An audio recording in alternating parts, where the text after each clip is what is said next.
Hi, welcome to another episode of the Total Kit Car History File series on the Total Kit Car YouTube channel.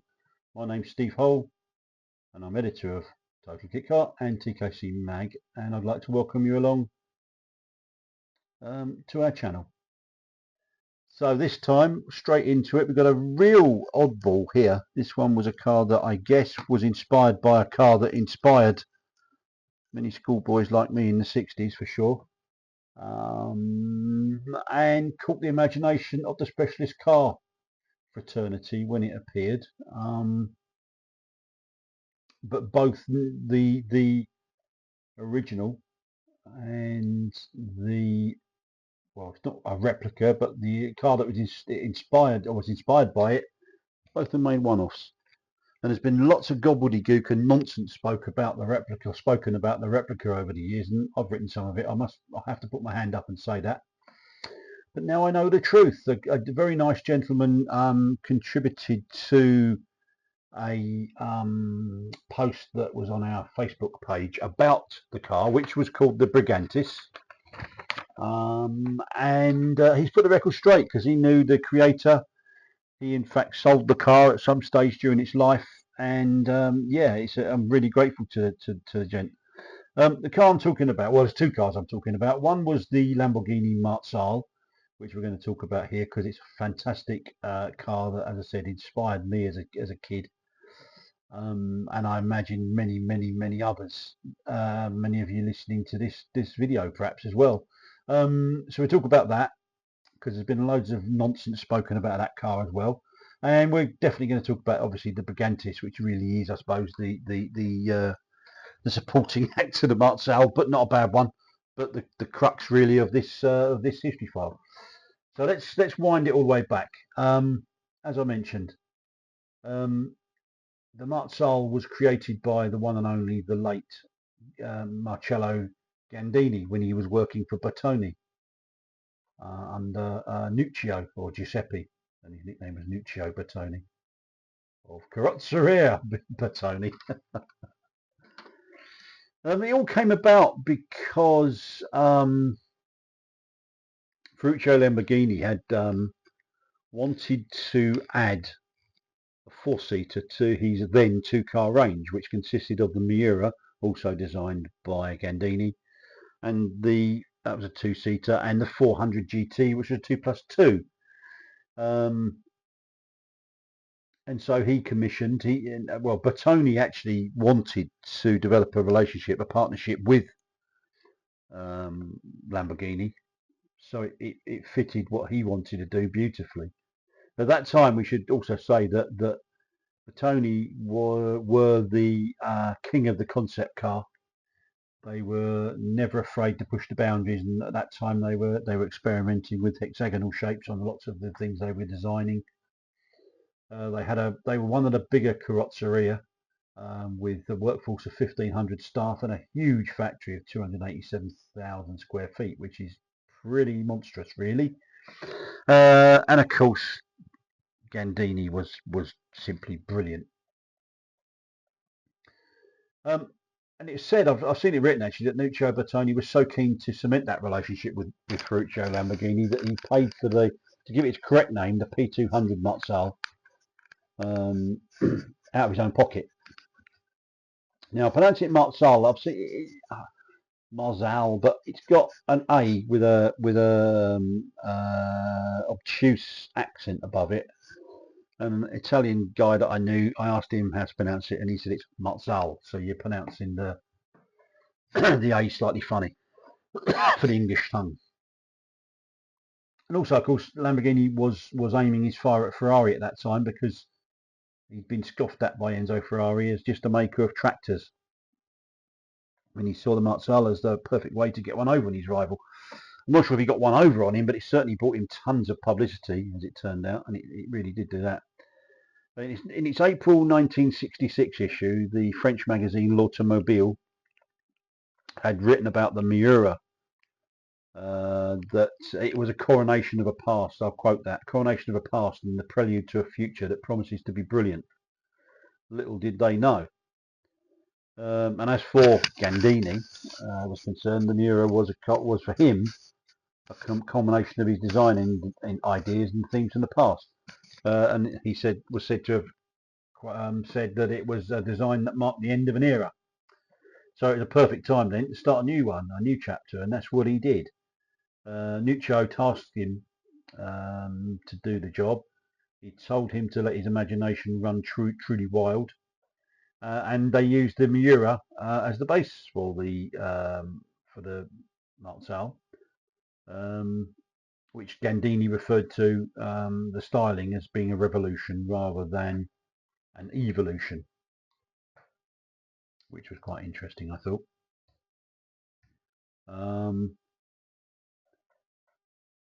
And I think the chassis used a lot of Miura's running gear, but the chassis was definitely lengthened and I think strengthened as well.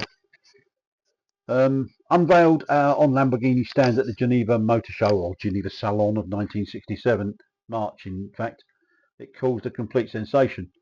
Nothing before it had ever really looked so futuristic, I don't think. Road and Track magazine, the American mag, came up with a marvellous quote when that guy clapped eyes on it, describing its design as so fresh it makes everything else look old-fashioned, which I think was just right, really. Even then, though, it never rated as one of Gandini's favourite creations, which always surprised me, given the illustrious CV that he had. The car, I saw an interview, I think it was in Evo magazine shortly before he died, where he stated that his favourite design of everything he'd done was the Renault Magnum truck, which was quite interesting, I thought. Anyway, as I said, the Miura supplied its chassis. Engine was interesting. It was a 2-litre straight 6 developed by Gianpaolo Dallara and Paolo Stanzani, two more equally illustrious names of the Italian automobile industry. And they were working for Lamborghini at that time. And that engine was basically one of their V12s cut in half. A bit simplified to say that, but that's effectively what Signor Dallara said it was in something I'd read that he'd said. What a gentleman he is, and what a legend. Mr. Dallara is and still going strong at what I think. You think he still turns up for work at 7:30 in the morning at 87 or 88. Amazing, absolutely amazing. And the engine was topped off by a triple bank of 40 DTOE Weber carbs, and the engine was mounted transversely in the rear as well, by the way. But it was the car's styling that caused the biggest sensation. Everywhere you looked, there was lovely stuff to see on it. The gull-wing doors were pretty unique for back then. The definite hexagonal theme I mentioned was clear throughout. The gull-wing doors had lowered with like two-part shaped lower louvered windows. Glass was all over the place, in fact. And it featured unique Campagnolo magnesium wheels, pearlescent white paint, and silver upholstery. Fab, man. And 6 bespoke and narrow SCV Marshall headlights, specially designed for the car. I've also seen it written, understandably so, that Pilkington or Triplex was responsible for all that glazing. And that's an understandable assumption given the amount of specialist glass that they've created for vehicles over the years and still are at it for companies large and small. And I've lost count of the amount of kit cars and specialist cars that they've created the glazing for. However, the Marzal's glass was actually created by one of, I think, Pilkington's big rivals back then, Gravabel of Belgium. However, despite that amazing public and press response, Ferruccio Lamborghini wasn't as enamoured. He really didn't like all the glass, and he complained that there was no privacy for the occupants, and specifically saying that a lady's legs would be there for all to see. He also called it an advertising car and not one not for production. Although he later qualified that by saying that the publicity had generated had put Lamborghini front and centre of not only every car magazine in the world, but most newspapers too. and it was said, I also read somewhere that it was said that the column inches that it sort of attracted paid for the cost of the development of the Marzal twice over. That's quite a statement. So what about that name, Marzal? Well, like most Lamborghini models, even today, they have a bullfighting connection. Um, and this one wasn't, or the Marzal wasn't named after a fighting bull. It was actually named after a toreador, famous toreador. I believe it, I don't know much, and I don't want to know much about bullfighting, to be quite truthful, but I believe the toreador is a support act to a matador, as far as I could tell. And Arturo Marzal, I think he died from his injuries suffered during his last bullfight in 1947. Although that car never reached production, in 1968, Marcello Gandini's Espada did make its debut and also made its debut and did make production. I'd recommend a brilliant book actually by Dalton Watson, Fine Books, because they do produce fine books, written by the masterful author. I'm going to forgive me if I muller his name, Gautam Sem. He's one of my favourite automotive authors at the minute, actually. And the book's called When Wedge Had the Edge, and I really do recommend it. And he devotes a chapter to the Marzal, and it's very interesting stuff it is too. As for that car, it remained in Bertone's private collection until 2011, when it went under the hammer at RM Sotheby's auction at Salon Privé. And I believe it was sold or went under the hammer for €1.5 million or thereabouts. I think it's still owned by that buyer, and he often lets it out for special events and occasions. So that's the Marzal. Let's talk about the Brigantis. First thing to say is that the Brigantis was not a replica of the Marzal, although it was clearly, obviously, inspired by it. Oh, and no, Brigantis is, as I've seen written somewhere over the years, Brigantis is not a bull. Wasn't a bull, nor was it related to bullfighting. In fact, it was the work. It was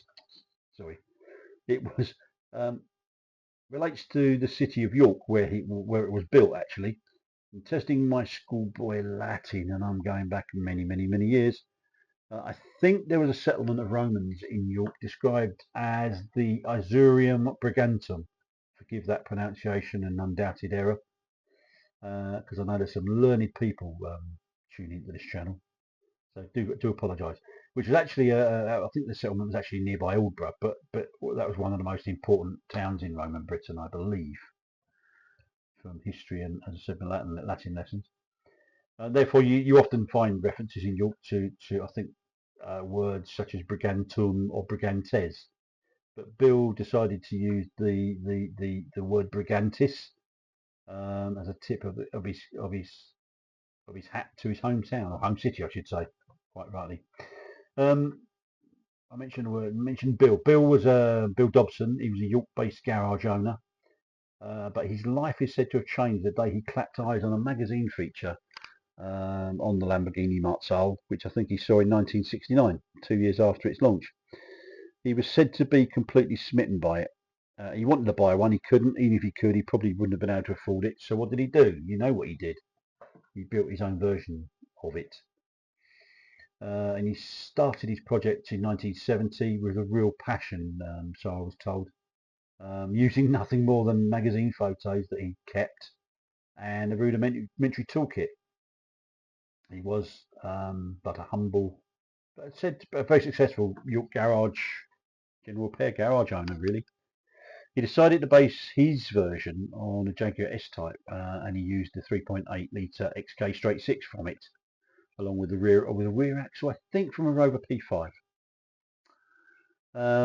He didn't want to get involved in a rear-mounted engine, so he went for a front installation for his Brigantis.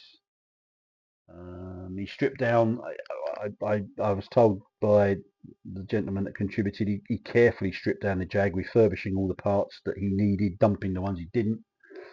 And he replaced the original body panels with basically shaped flat steel sheets, having also added a perimeter space frame structure to the chassis for rigidity. Got to say, he made a pretty convincing job. You see some pictures of that car that Neil's putting up here in its earlier days, it's pretty convincing.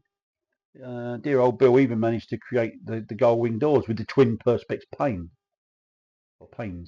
just like the original had. It would have been very easy, or much easier, I guess, for him to produce conventional doors, I suppose, especially as he used flat sheet that he could have shaped. But no, he went for the gull wing. However, look closely, and the reason I say it's not a replica is you can tell the differences straight away if you look at the pictures or the images of the two cars side by side. But it wasn't bad though, considering that the mega talented Gandini and had the resources of Nuccio Bertone at his disposal, rather than a backstreet garage in North Yorkshire using basic tools, which makes the Brigantis even more of a triumph, I think. The Briganti, it was more squat, I think. It sat lower, and it looked slightly slabbier if you look at the two, if that's such a word. And the distinctive swage line that the Marzal had around the waist of the body was also missing on Bill's version.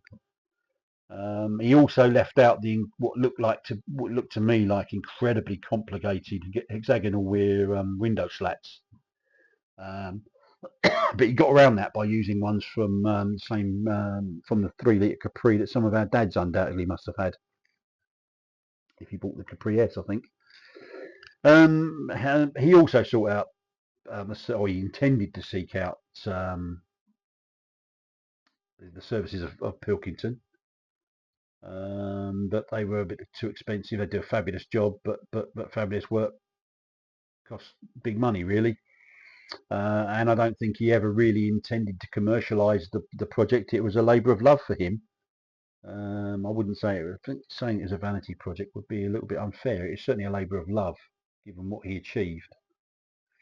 So he was never going to commercialise it, so he couldn't see a way to justify the cost for the windscreen tooling, which is where all the money is, cost of the development. So he probably unwisely chose to use perspex for the windscreen. Even then, I think it was illegal. It's okay, obviously, for side glass, but not windscreens. Please never use perspex or plexiglass for windscreen. Not only are they very, very prone to scratching, not only are they very illegal, they can. If you've used perspex for various things before, it can go a bit milky. And I'm told, and I've never been in a car, thank God, with a perspex windscreen when it rains, but if you dared use the wipers, it was said to be, well, visibility was 0. Anyway, cut a long story short, after a couple of years, Bill decided to sell his garage business, and by this time, by this time, the Brigantis was languishing in the back of his workshop. I think once he'd done it, he was happy with it. He'd used it, he'd had lots and lots of fun in it, but he'd done it. And it was bought by a man, I think, called Peter Dale, who lived in Hull in East Yorkshire. I think it should be called East Riding of York, but I'm going to say East Yorkshire for the sake for ease of this video. When he got it, mechanically the car was sound, and actually he bought it. No, he didn't. I'm coming to him in a minute. Beg your pardon. I've scrolled forward too far in my mind. Mechanically, a car was said to be sound. Had been sat in Bill's workshop for some time, and Bill had never completed that interior. He'd never made it the 4-seater that the Marzal had, or the 4 seats that the Marzal had. He just used the 2. Dale used it as his daily driver, I think, but he never really did finish it off. And by late 1979, I'm going back to where I made a mistake earlier, it was offered for sale by a Hull garage owner, the man that contacted me very kindly to tell me the true story. And he advertised it for sale, for sale on his second-hand car forecourt. He also advertised it in Exchange and Mart. God, who remembers Exchange and Mart? Exchange and Mart Thursdays. Everybody rushed down to buy Exchange and Mart, find the bargain. And it's spotted, that advert in Exchange and Mart was spotted by a Swiss chap based in Clapham in West London, a property developer, I think, called Hervé Salez, S-A-L-E-Z, I think. He bought the car, he travelled up to Hull, it needed more TLC by the time he bought it, but bravo for Hervé. He attempted to drive it at 193 miles home. Sadly, that all came to nothing, because after a few miles it came to a halt on the M18, I think, with what's said to be terminal electrical issues. And so the car, well, he did try. I think he achieved about 3 miles, but the other 190 miles were on the back of an AA recovery truck. When he got it back, I think he might have been into Jaguars.